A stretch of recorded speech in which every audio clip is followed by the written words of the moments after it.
This past week wasn't just another moment in the ever-evolving world of artificial intelligence. It felt more like a full-scale takeover. There were no warning signs, no requests for permission, just a relentless sequence of breakthroughs, each more startling and more disruptive than the one before. Everything is changing. Your work routine, your trust in what you see on screen, even your own perception of reality. And it's all happening fast. So hold on, because this shift, it's not coming, it's already here. A teammate that doesn't wait for you. Artificial intelligence is no longer content with being a passive helper. With ProActor, it wants a seat at the table, and not as an assistant, but as a teammate. It joins your Zoom meetings automatically, without being invited. Once there, it instantly begins transcribing everything.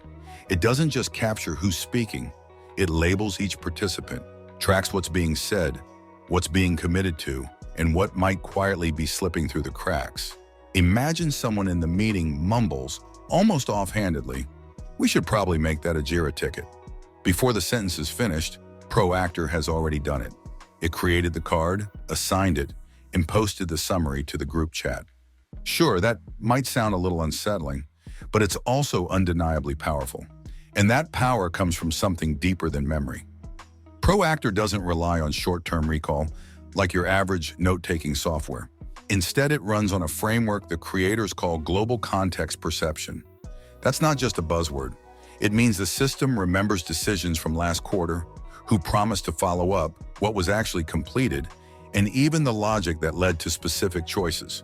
If someone references a migration plan discussed weeks ago, ProActor instantly retrieves the document, reminds everyone of the pending items, and pings the people responsible. And it does all of this without anyone having to ask.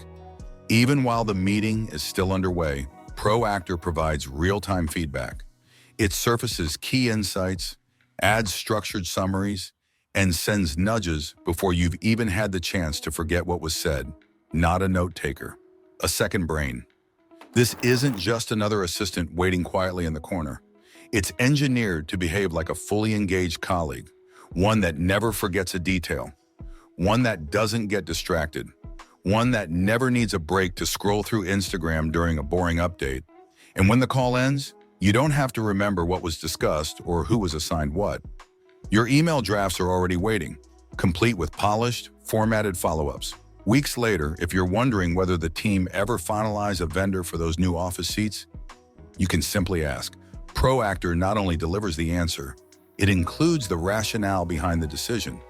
It doesn't just recall facts, it retains the judgment. That's what makes this more than memory. It's decision-level awareness, and it's fully automated. The $100 million war for minds. While ProActor is reshaping meetings from the inside, another battle is raging in the background, one over the people building this very technology. Meta, under Mark Zuckerberg's leadership, is going all in on AI. And by all in, we mean offering OpenAI engineers signing packages north of $100 million. Let that sink in. 9-figure incentives just to switch teams. Sam Altman, CEO of OpenAI, recently confirmed what had been circulating as rumor. Meta is actively trying to recruit top OpenAI talent. They're offering jaw-dropping compensation packages. But here's the twist. So far, none of those engineers have accepted. Altman didn't sound bitter. In fact, he seemed almost amused. There was pride in his voice. But there was also a warning, because Meta isn't just throwing money around randomly. They've assembled a brand new superintelligence team led by Alexander Wang, the former CEO of Scale AI. If you recall, Scale AI was acquired by Meta in a $14.3 billion deal. That kind of money makes it clear. Zuckerberg is not afraid to spend big if it means getting ahead in the AI race. Mission versus money. So why haven't these top engineers made the leap? Altman suggested something more valuable than a check. Mission. Purpose. The belief that they're contributing to something bigger than personal gain. Something like shaping artificial general intelligence in a way that benefits humanity. He even hinted that Meta's heavy focus on raw compensation, rather than a shared long-term vision, might end up undermining its internal culture. It's a high-stakes philosophical divide. On one side, you've got Meta's aggressive cash-based recruitment. On the other, OpenAI's values-first approach. And in the middle, some of the smartest minds on the planet being asked to choose between mission and money. When culture meets cash, Meta's approach is clear: buy the best people, no matter the price. But Altman pointed out the risk. When your culture becomes compensation, what happens to your vision? What happens to trust, alignment, shared goals? In this new AI arms race, it's not just about algorithms. It's about belief, loyalty, values. And OpenAI, for now, seems to be winning the battle for minds without writing the biggest checks. But loyalty might not last forever. The AI talent merry-go-round is spinning faster than ever. Anthropic already snagged OpenAI co-founder John Schulman. Google brain veterans are on the move. DeepMind is hemorrhaging researchers. Everyone's talking about safe superintelligence. Everyone claims they're the future. But with this kind of cash flying around, how long before someone switches sides? The streamer who outsold himself. Let's move from boardrooms to bedrooms. Because last weekend, something happened in China that'll make every influencer pause. A 6-hour live stream where 133 products were sold with 13 million viewers. Sounds like a superstar performance, right? Well, the star wasn't even there. Lu Yonghao, a celebrity streamer, was sipping tea somewhere far away. The one doing the selling? His AI clone. Built using BU's Ernie Stack, the avatar didn't just look like him, it sounded like him, joked like him. Even tapped the table mid-rant just like the real Lu. There were no glitches, no awkward pauses, just pure polished performance for 6 straight hours. And in that window, $7.5 million in sales. More than Lu himself had made a month earlier. In 26 minutes, the clone outsold its creator, 100,000 digital humans, and counting. This wasn't a one-time stunt. According to BU, over 100,000 digital humans are now live streaming across China, selling products, hosting shows, and, in many cases, replacing real people.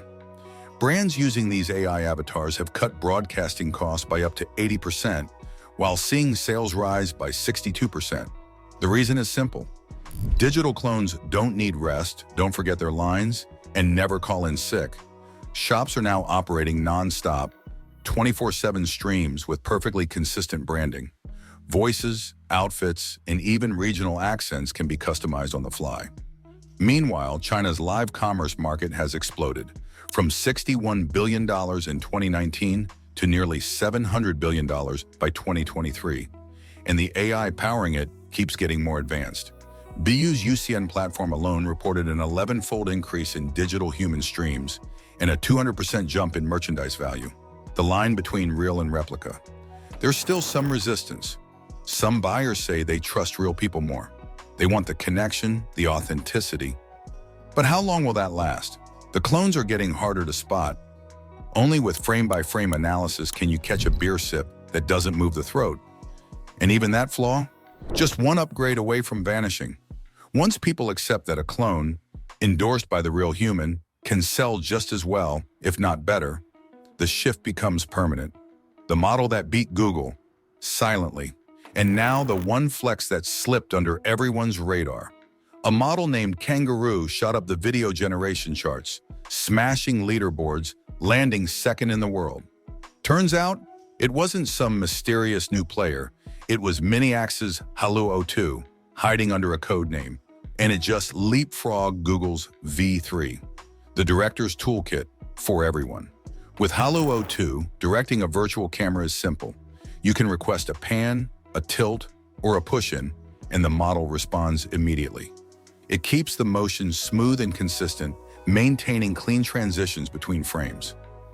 Even when generating complex scenes, lava, rain, swarms of birds, the movement remains stable.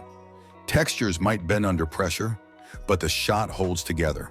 The cost? Miniax claims the price-to-quality ratio is unmatched. User reviews back that up. Ratings on Google Play and the App Store hover between 4.8 and 4.9 stars. A quiet giant awakens. So who is Miniax? They're not well known yet, but that may soon change. Founded in Shanghai in 2021 by ex-SenseTime engineers and backed by Alibaba and Tencent, they've been steadily growing. This week, they launched daily upgrades under Miniax Week. Halo02 builds on their earlier Video 01, expanding into speech, multimodal language, and higher quality video generation. It's not just the visuals. Halo 2 offers top-tier instruction following and native 1080p output, outpacing Google's Veo 3 in clarity and efficiency. Would you buy from a clone? That's the real question, isn't it? Would you trust a product pitch from an AI face? A voice that never existed outside code?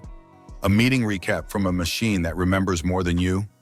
So ask yourself, when did it stop feeling like a tool and start feeling like a replacement?